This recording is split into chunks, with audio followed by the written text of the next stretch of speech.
The word engineering essentially means to make something happen, something that we want, we will make it happen in the most efficient possible way. That's engineering. If you're doing it in horribly inefficient ways, that cannot be called engineering, isn't it? We will say this is a fine piece of engineering when something that we want is happening with least amount of friction and with least amount of consumption. So if you have a body that if you use it for 12 hours, it sleeps for another 12 hours, it needs 12 hours of maintenance. Sleep is maintenance time, you know. If you had a car that you use it for 15 days it's in the garage, it's better to take the public transport. Now you have a body which has to sleep 10 to 12 hours a day. Now this is not an efficient system, it's not being managed properly. Probably the fuel is not good, maybe your engine is leaking.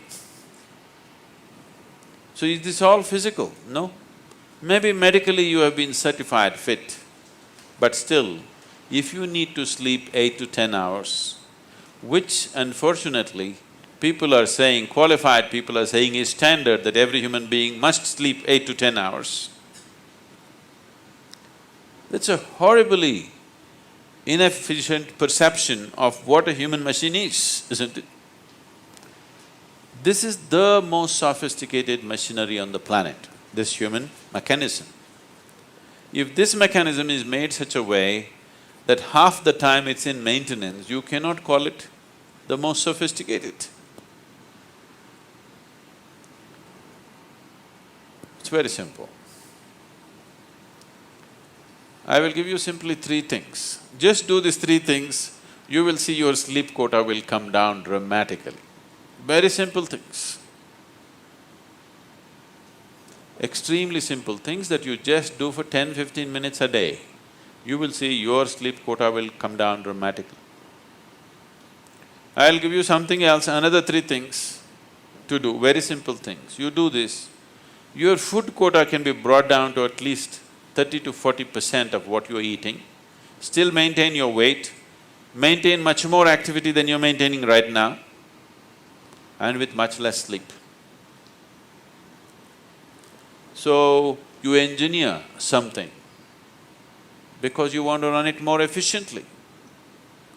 Running something inefficiently is not engineering. So, I'm a mother, I have a job and I have things to do. Whatever you are, it doesn't matter. Whatever you are, it's important, whatever the nature of your activity. You're doing something because you think it's important for you. If you're doing something that's important for you, if you think your work is important, the first and foremost thing that you should do is you should work upon yourself.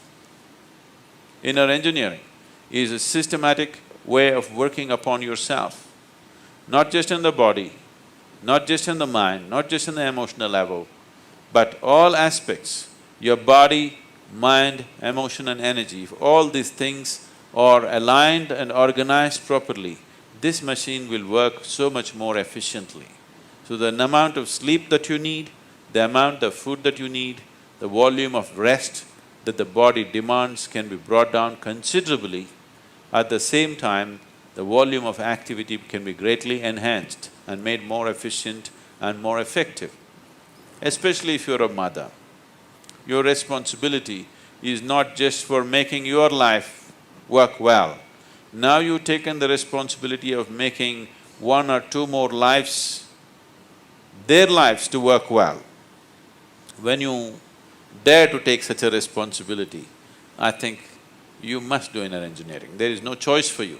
If you are not a mother, you could choose maybe. But if you are a mother, you have no choice, you must.